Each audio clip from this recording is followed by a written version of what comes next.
Or calls the case recalls the case. People versus the Sean Courtright. You're leaving for the day? Come here for a second. Counsel, approach. You better bring a supervisor because you're in trouble. To work with you on everything that I've tried to work with you on. I had just got out of jail. I didn't have money. I don't have money for that. If I go to jail, I'm gonna lose my housing. I've been kicked out of therapy. Everything that it was helping, I've been kicked out of. I'm not able to attend my women's trauma group because I had court Wednesday. I had just got that started back after a year. I see my baby. I haven't seen her in 6 years going through this court stuff, them sending stuff to the wrong address. My baby gonna be 18. I don't have a natural parent child bound Every for my case daughter. before me, I've tried to work with you. I have. I'm just not appearing on certain things. I've done everything I possibly can to try to facilitate the process for you. If somebody But I can't. for, I don't if you have. want to keep interrupting me, you can keep interrupting me, but it's not going to get you. But the cold-hearted reality is that when you're given bond conditions, you have to comply. You can't just go over there and say, I'm not going to do it. I didn't say that. I called my attorney and spoke with him and voiced my concerns with that. I'm physically not able to do that. I have issues, health issues with that. Well, it's going to have to be And addressed. I can't Judge Valvo physically- regarding her release. Defendant's bond is revoked. She's remanded to the Washington County Jail. Excuse me, I'm gonna lose my housing. Like, my rent and stuff is due. Well, can we talk again? Because I didn't talk about this with you, Mr. Lucas. I got rent coming up. I'm gonna lose my house. I can't see the daughter. Coming back.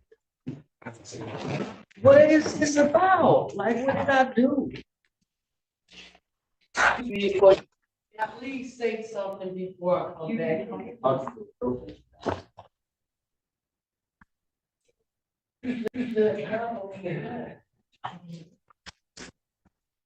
All righty then.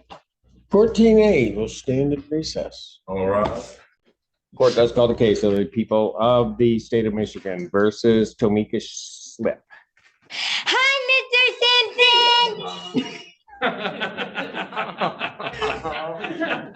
Simpson. Good morning. How are you?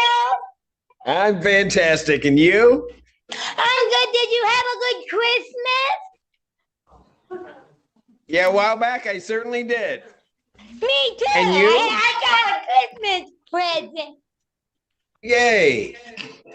I got one. Somebody's gonna save me a teddy bear.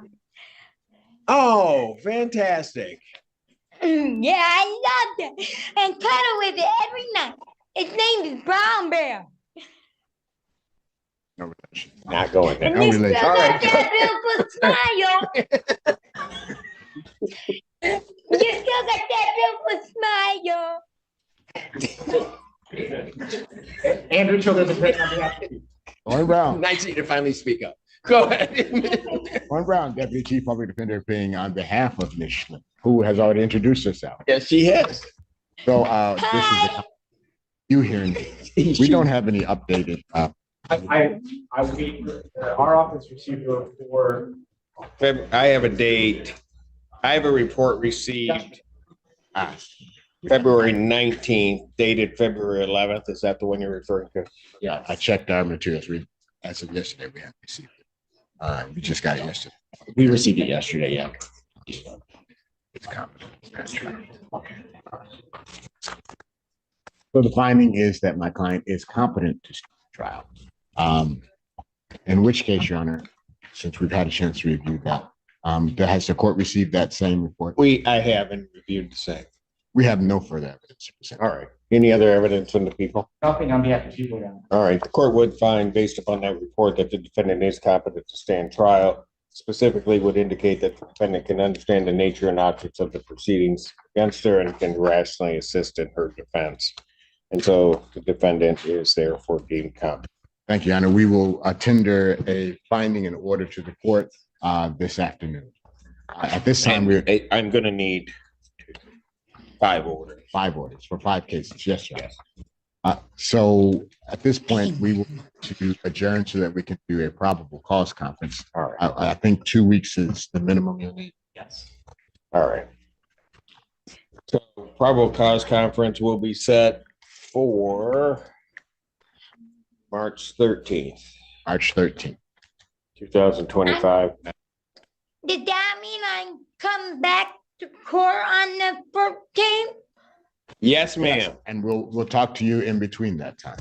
We'll see you in a couple weeks. Okay, I'll see you later, Mr. Cedric Johnson, the new one. All right, bye. My mama watches your podcast. Okay. Yes, ma'am. Bye-bye. All my clients are that happy to see you. I know. Yeah. It's nice to I'm have somebody happy. sorry. All right, take care. Miss, can I go? Yes, you can go. You have a great day. Have a great couple weeks. See you in a couple weeks. Bye-bye. You too. Court calls case People versus Marquise Hankey. As in on behalf of the people, Your Honor. Good morning, Your Honor. Attorney Kevin Basant, P 71061, on behalf of Mr. Marquis Hankey. Mr. Hankey, state your name for the record. My name is Marquise Hankey. All right. And Judge, we're asking for an adjournment. I just got substituted into this matter yesterday, Your Honor, and we're asking for an adjournment for discovery. That's fine, when appropriate. Adjourned matter March 13th, 2025, 9 a.m. Yes, that's the bond. Your Honor, I'm not sure, is the court in receipt of the bond violation report? I am not. I have not reviewed it either, Judge, but I'm certain what it would say, but. Your Honor, I have a report from February 24th of 2025 that the defendant had absconded from his tether and had been unable to be located. And they stopped supervision. I also wanted to address his jail before he got out. And you're aware of this? I am, Judge. And Your Honor, I also wanted to address his jail calls from before he was released. Yes, go ahead. In those calls, the defendant contacts a third party who then contacts the victim. The defendant says, I need you to do me a favor. So you have that number right, and the person says, whose number? He does, who is the victim. He says, I can't say the name, I can't do nothing, but I need you to do me a solid. He said, okay, what? Tell them I'm thinking of you. And he says, the defendant says, y'all been talking, right? He says, no, I've only been talking to Peter, who's the victim. He says, can't say that name on the phone, because she's my case. And then in the next call, the defendant gets her added to the call. He calls the third party who then connects her to the call, and they're talking. And I also have concerns that he would be contacting her at a different number because I had a note from Detective Mosher that he had been contacting her as well as a different number. I'm just not sure exactly what that number is. And given the facts of this case, I'm extremely concerned. And may I address all those issues, Your Honor? Yes. And so briefly, Judge, my client Just is. so that I know, currently right now, he was ordered on a tether and he's not on a tether right now. Absolutely not, Judge, and I'll address it. So Judge, if I may, so Mr. Hankey, he's 22 years old, Judge, has no criminal history whatsoever. This is his first ever contact with the law. Literally, Judge, 3 days ago, he admittingly cut his tether off.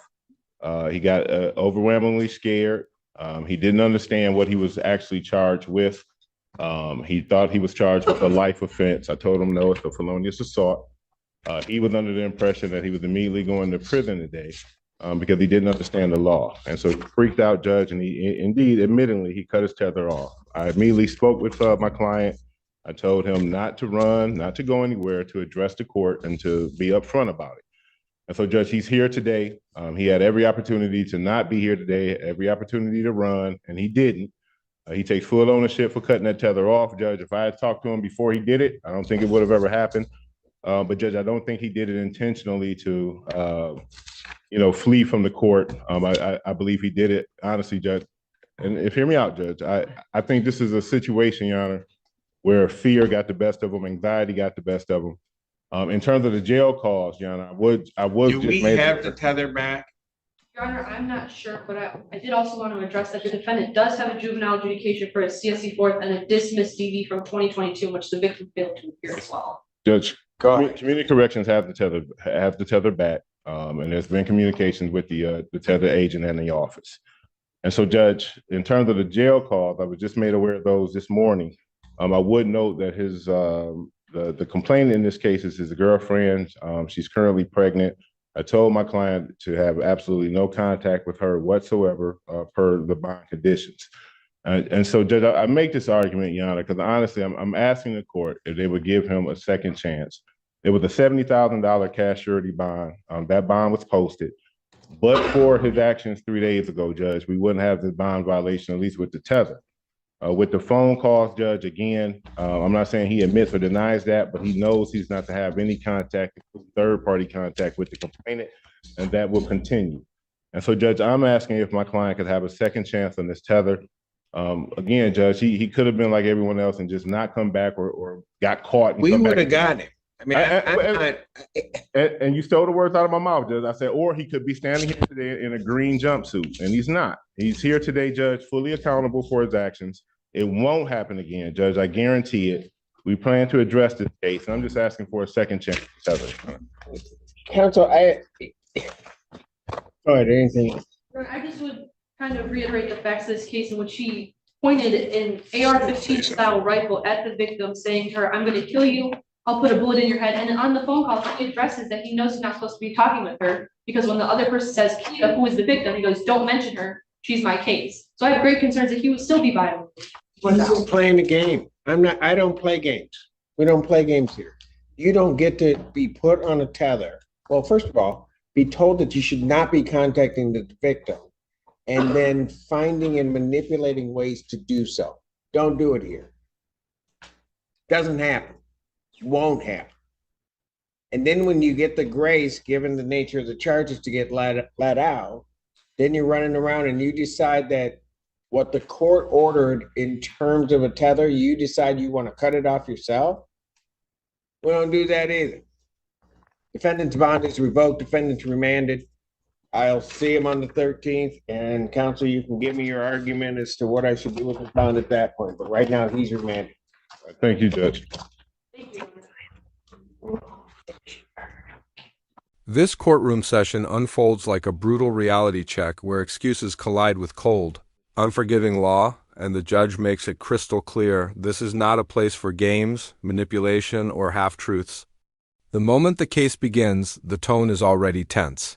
As a defendant pleads desperately about her struggles, financial issues, losing therapy access, family separation, and the fear of losing her home, painting a picture of someone overwhelmed by life, but the judge cuts straight through the emotional storm with a harsh but undeniable truth. Bond conditions are not optional, and personal hardship does not grant immunity from compliance. The court had already extended multiple chances, bent rules, and tried to accommodate her situation, yet repeated non-compliance forced the judge's hand, resulting in immediate bond revocation and remand to jail despite her emotional pleas. This sets the stage for a pattern seen throughout the transcript: defendants attempting to justify violations while the court demands accountability above all else. The next case shifts tone briefly, involving a competency hearing where the court reviews a psychological report and determines that the defendant is fully competent to stand trial, capable of understanding proceedings and assisting in her defense, showing the court's procedural side where decisions are grounded in formal evaluation rather than emotion. But the real intensity returns with the case of Maris Hankia's situation that perfectly captures the court's zero-tolerance stance on violations. Here, the prosecution presents a troubling narrative.